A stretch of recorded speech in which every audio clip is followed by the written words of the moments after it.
Hello and welcome to Beyond Markets by Julius Baer, a series featuring conversations with experts to share recent market developments, key insights and strategic inputs from around the globe.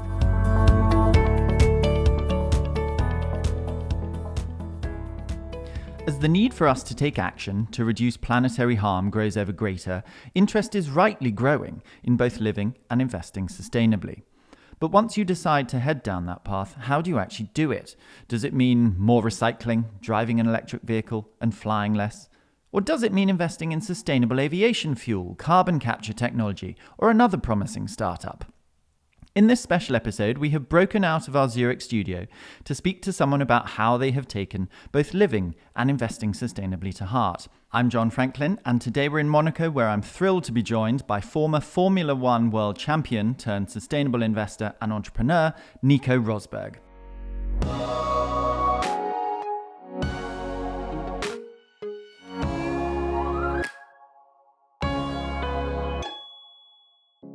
Nico, when you retired from F1 as world champion in 2016, was sustainability already something on your mind at that time, or was it something that came to you a bit later when you had a little more time? We always hear that to have success, it can be very important to have this great focus on what you're doing, and dedication.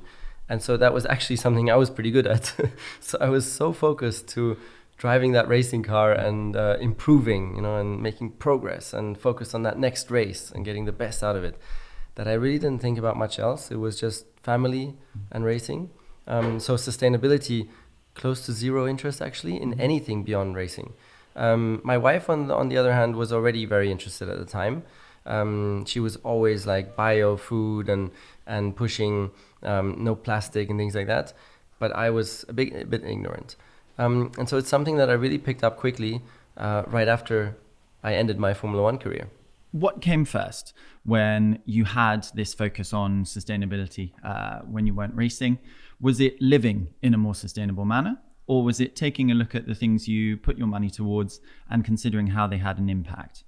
So after F1, something that I did quite well was to really go out there, speak to as many interesting people as possible, and get inspired, find inspiration, because I really didn't know what was coming next. And slowly but surely, first of all, I saw this incredible opportunity in mobility, and mobility is my home. There was this huge chance to change mobility for the better. And it was happening right then, by coincidence. Just when I was retiring, the shift was happening. Tesla was starting to become interesting. Mercedes was starting to put their whole business plan. So that really captured my attention. And there was that side. And on the other side, I did a lot of psychological studies during my F1 career. Firstly, to become a better sports person, to perform better, but it actually taught me a lot for life. And one most important lesson for me was the importance and basic human need of all of us to contribute. To contribute to others, to society, and leave a lasting legacy in that sense. That's a basic human need of ours. And I was not very good at that. It was my whole racing career was quite ego-driven. So afterwards, I made a decision that I wanted to strive for contributing more in whatever I'm doing. Not only for others, but also for myself, for my own well-being, and then also for the well-being of my family and my kids for the future. If I can inspire my kids as well with this contribution, I think that would be extremely valuable. I think we certainly need to come to the family element and sort of how you're interacting with your family about sustainability later. But if we look at some investment approaches or some ventures that you've become involved in, how did you, after the research, after talking to people, decide this is the first thing I must put my money behind? I really want to get involved. I know that it can have a serious impact on society. Well, again, first thing was mobility. And I've always been fascinated by the startup world. And therefore, I started to explore that. And again, via Mercedes. Mercedes made some introductions for me to some key people. And very quickly, the first two were Formula E, which is where I first connected with Julius Baer. Because I invested just after Julius Baer, invested in Formula E. And a bank investing into an up-and-coming racing series like that was very bold. I mean, that was unheard of because there was a high risk at the time still. But Julius Baer had that vision even earlier than I did, that electric mobility was going to be a big thing and the way to go, and that it was going to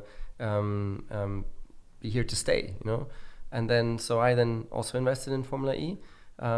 which a lot of people criticized me for, because I was coming from F1, the combustion engine, and then to this electric racing, which, well, why was I doing that? You know, what's the point? I mean, who cares about electric cars? And so I got a lot of criticism, but I was so convinced that this was gonna be our mobility of the future, and that it was gonna come rather soon. And so invested in Formula E, and then the other one was ChargePoint, which now is a leading charging infrastructure player in the US. And both investments have gone very well, actually. So this was the first indication for me that sustainability, first of all, is something where you can really contribute and leave a lasting impact, but also where you can have fantastic returns, and where there's no compromise on returns, or even on the contrary, you can outperform. And these were my first two very successful examples. Now, if we take the idea of backing startups, taking ideas and them becoming more mainstream, but you started the Greentech Festival to showcase, sustainable innovations and make a community of global change makers. How did that idea come about, and how are you seeing the initiatives that it brings to light working? So this was still because of Formula E. I went to the Berlin race, where I had the honor of driving the next generation Formula E car for the first time. I was the first driver to showcase it, which was a really nice moment. And then I was there visiting the race, and it was at an airport. And then there was the track, there was the grandstands, there was a massive space around where nothing was happening.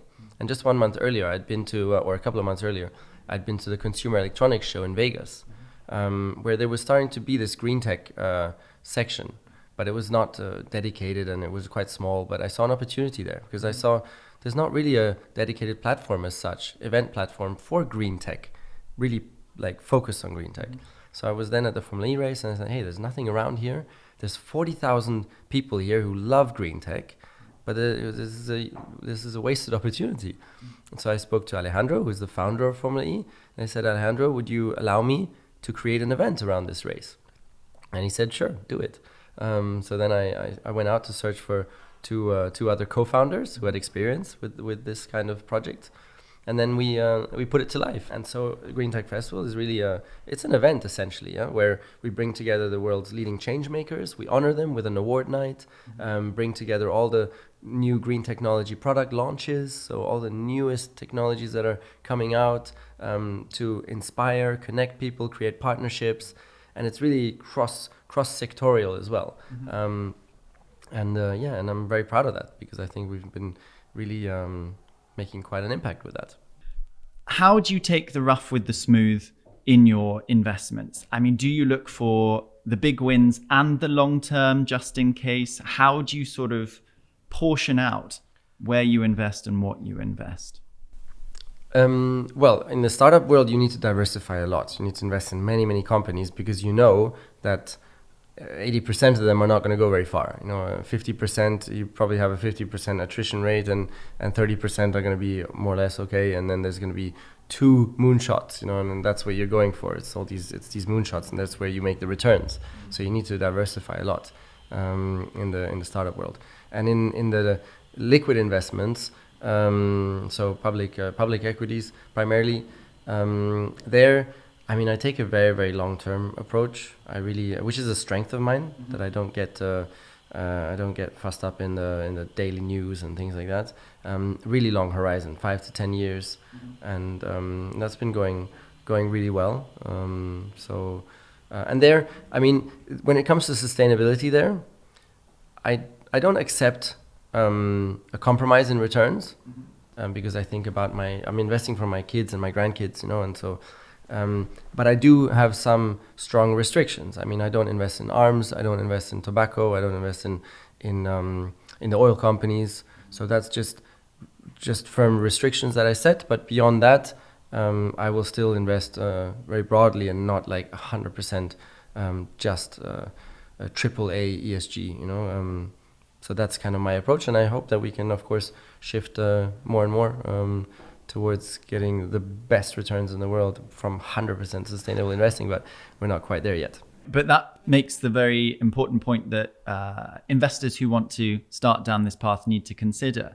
Where are their red lines? What are the key things that they are trying to look at? Did you sit down with your family and decide, okay, these are our values that we have in common. This is what we want to make sure we can provide for in the future. Was it sort of a joined up process that you all participated in?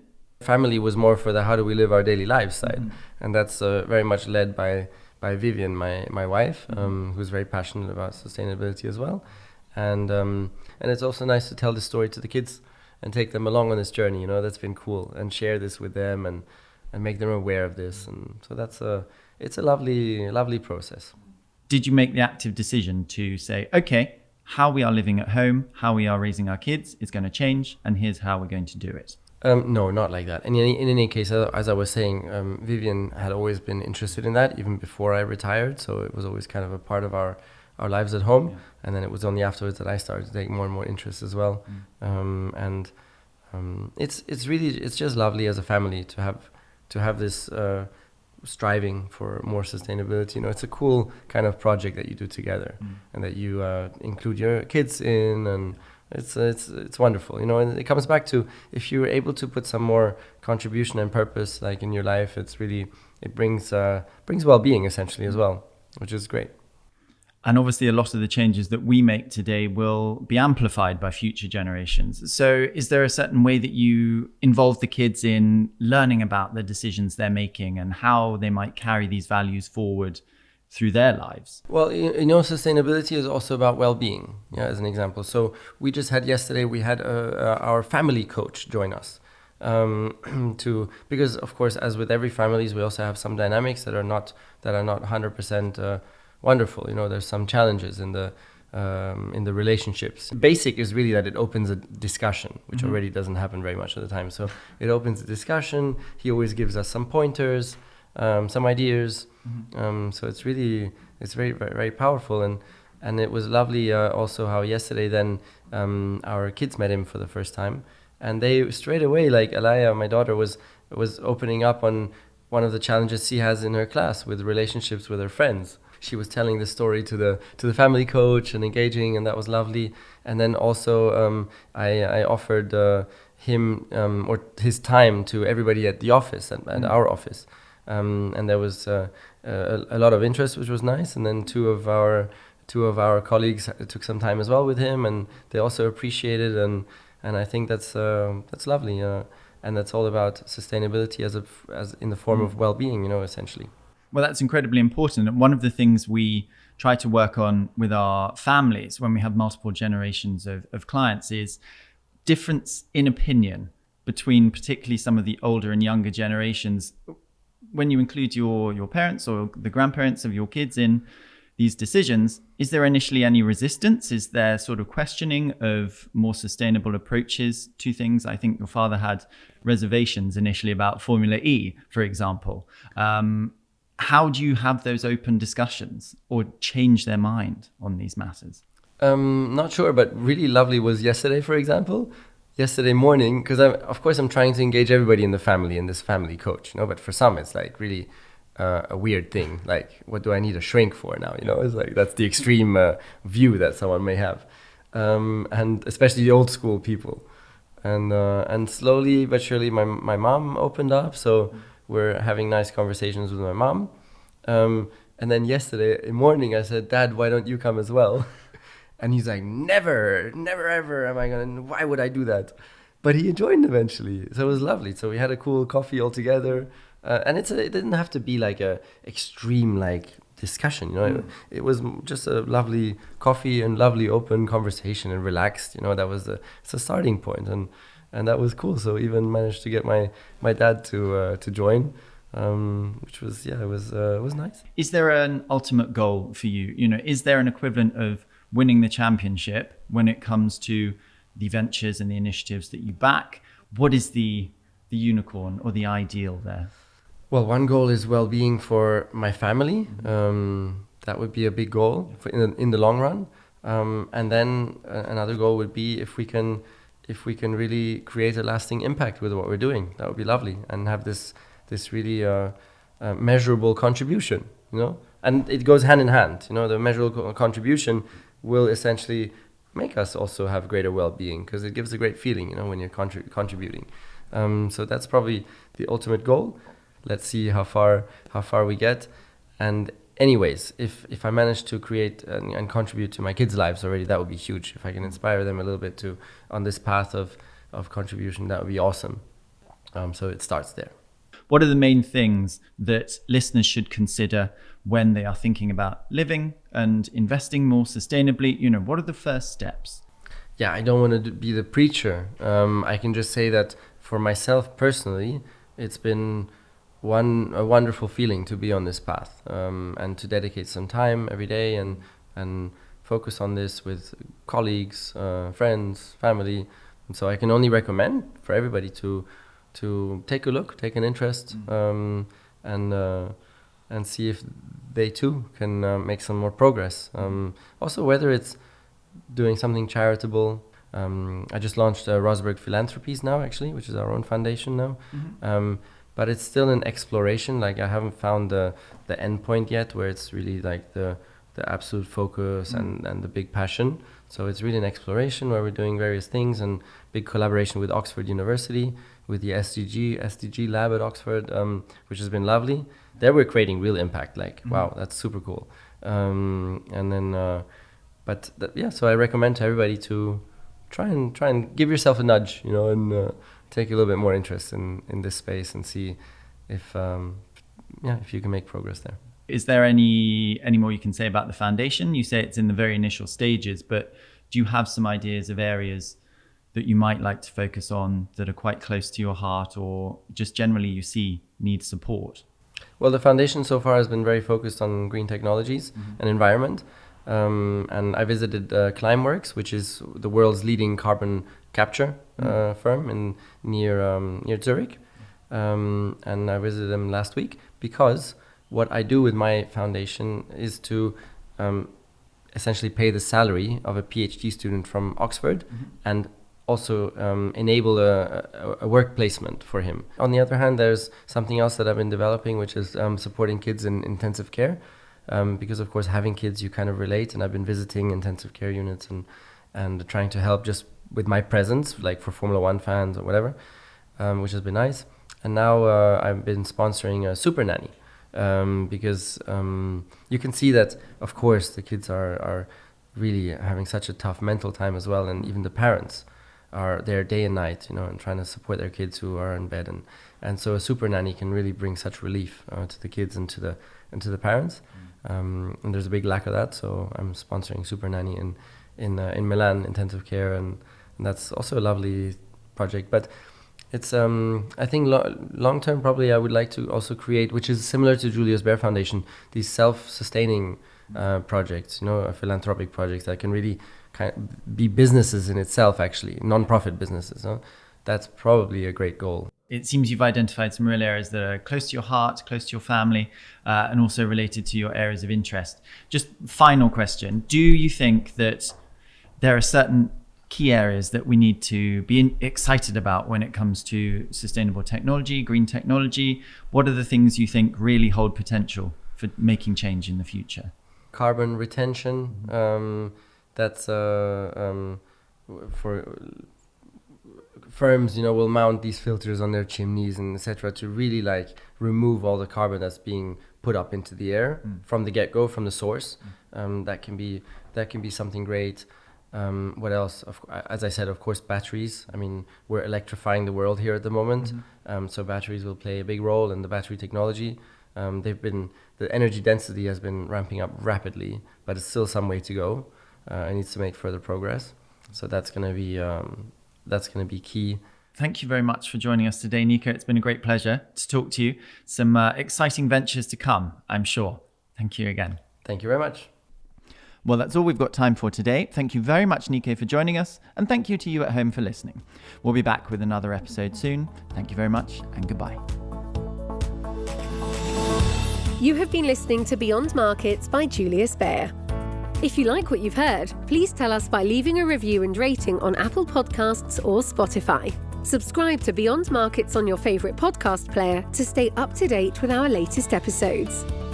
To learn more about Julius Baer, our people, our latest thinking, visit us at www.juliusbaer.com. We will be back with a brand new episode soon. The information and opinions expressed in this podcast constitute marketing material and are not the result of independent financial or investment research. Please refer to www.juliusbaer.com/legal/podcasts for further important legal information.